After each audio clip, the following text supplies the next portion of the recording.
YouTube family, আজকে করব চিংড়ি মাছের মালাইকারি। তার জন্য চিংড়ি মাছটা তেলে ভেজে নিয়েছি। তারপরে পেঁয়াজ কড়াই তেল দিয়ে সরষের তেল কাঁচামরিচ দিয়ে নাড়াচাড়া করছি।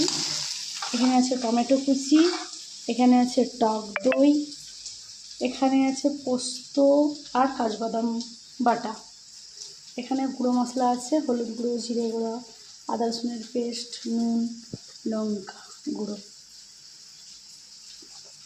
তারপর দিয়ে দিলাম টমেটো, কেটে রাখা টমেটো কুচি দিয়ে দিলাম।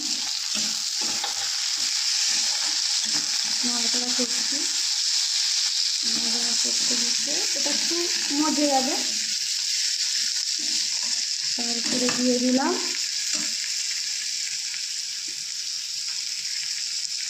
আদা রসুন বাটা, তারপরে দিয়ে দিলাম হলুদের গুঁড়ো, তারপর লঙ্কার গুঁড়ো, যে যেমন ঝাল খাবে তেমন বুঝে দেবে, আর নুন যার মতো যেমন স্বাদ অনুযায়ী বুঝে দেবে। তারপর জিরা গুঁড়া দিয়ে দিলাম। তারপর এটাকে খুব ভালো করে নাড়তে হবে। একটু জল দিয়ে দিলাম, মশলাটাকে ভালো করে ভাজতে হবে। ভাজার পরে বেটে রাখা কাজু আর পোস্ত বাটাটা সবটাই দিয়ে দিলাম, দিয়ে নাড়াচাড়া করবো।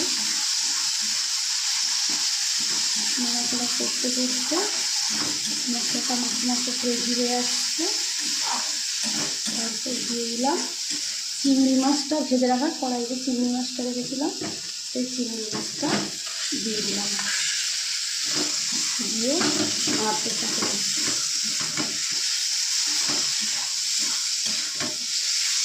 তারপর সামান্য একটু জল দেব।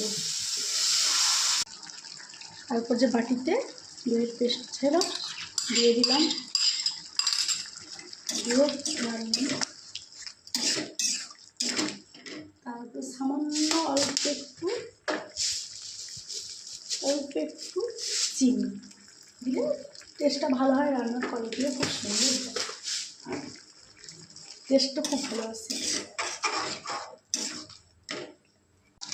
তারপরে চিংড়ি মাছের মালাইকারি হচ্ছে, অল্প একটু ঘি দিয়ে দেবেন, স্বাদটা তার দ্বিগুণ বাড়িয়ে দেবে, টেস্ট খুব সুন্দর আসে। আমার চিংড়ি মাছের মালাইকারি রেডি।